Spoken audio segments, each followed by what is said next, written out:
I just want to apologize for this. You see, not for my moves, for the ghost doing my moves. I don't know what it is, don't know how to change it, haven't actually looked into anything, just kind of accepted it. It is what it is. Welcome back to my channel. Recently, I saw that this movie was ranked #1 on Netflix in South Africa. Me being South African, I wanted to know why. Why was this movie #1? What makes it so special? So I watched it. And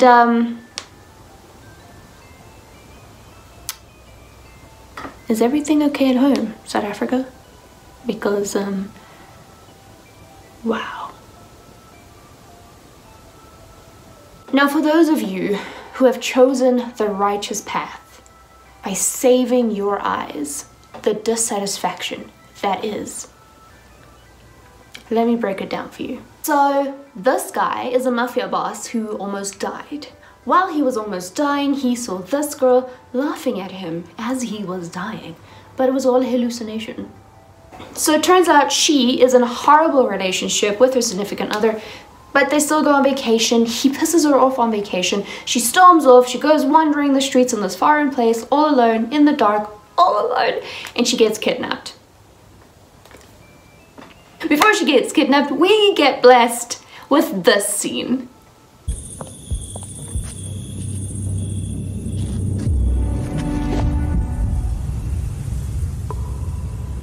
Are you lost, baby girl? She wakes up and she's in this foreign house room thing. She walks around the dogs. She walks around the house, sees like this massive portraiture of her, and she's like, what the fuck? She turns around and then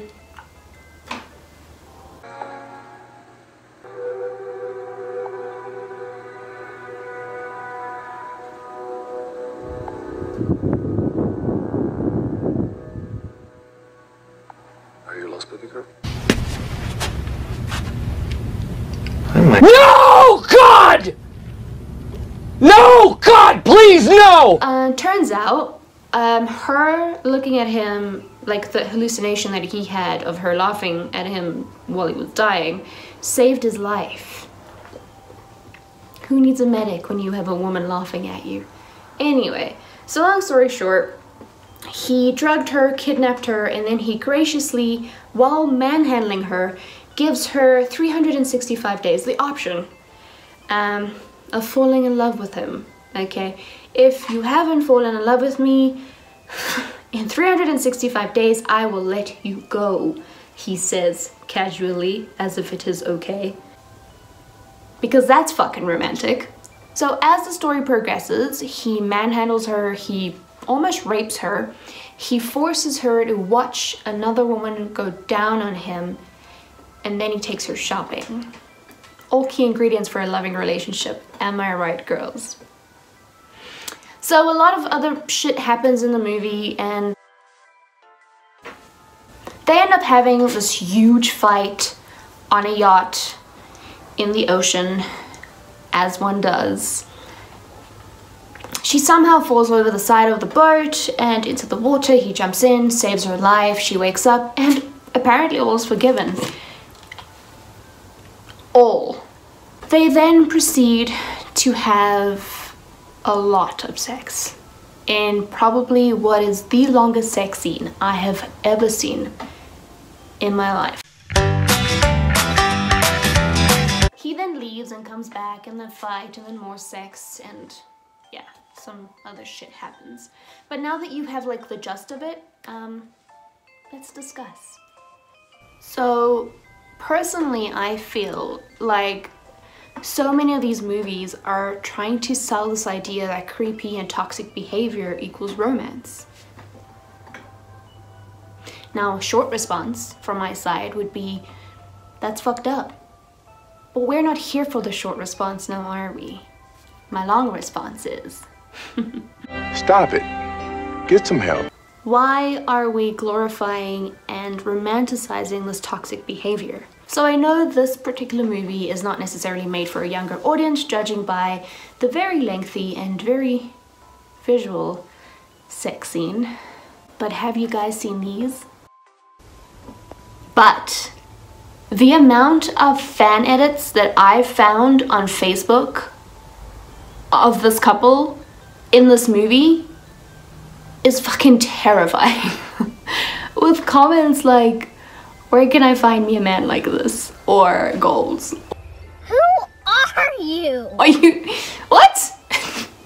So basically, most of these movies are just like this emotionally messed up guy who's controlling and abusive and creepy and obsessive, and the girl's like, oh, it's okay, my love will fix him.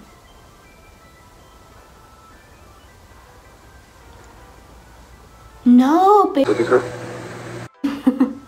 Honestly though, if a guy ever says, I trust you. Don't. or Look, it was fun, but I don't date. I highly doubt he's trying to be cute. I think he knows and he's giving you a warning, so take it. Also, this whole thing about how like sex will cure everything, like every problem, God no. If you want to love someone, but like really love someone, like they're fucking desperately trying to portray in these movies, you need to have some sort of connection that goes way beyond being physical. And basically an actual conversation is a good place to start. Not just staring intensely into each other's eyes while breathing like you just ran for 5 days. Like, I know I've kind of just been like rambling on, but I just want to know, you know? I want to know whose idea it was to romanticize all this shit, you know, to glorify these things to a younger, super impressionable audience. You know, is that like really what you want to teach them? Like, oh, he hurt me, he's creepy, he stalked me, he's abusive, blah blah blah, but it's okay because he loves me. So basically what I'm trying to say is, to any younger person, or to any person actually watching this, and not just women, this could happen to literally anybody. So whatever gender or whatever you identify as, this could happen to you, and I don't like that. So it is not your responsibility to make sure your partner becomes a better person. You are not obligated to stay in a relationship where the foundation is solely built on you having to fix everything. Yes, partners can help each other and love each other and work through problems together, but it is not your responsibility to face everything alone or to fix everything alone. You are not supposed to fix the person the entire time. Okay, communication is important. Sex is not the answer to your problems. Also, getting drugged and kidnapped and all this shit is not okay just because the person is attractive. It's still against the law to do that, and not okay to do that. So what a fun video this wasn't. But the demand was there. The demand was there for me to indirectly yell at people writing this bullshit. I have a 15-year-old sister and I would not want her to think that this is what love is, you know, or I don't know.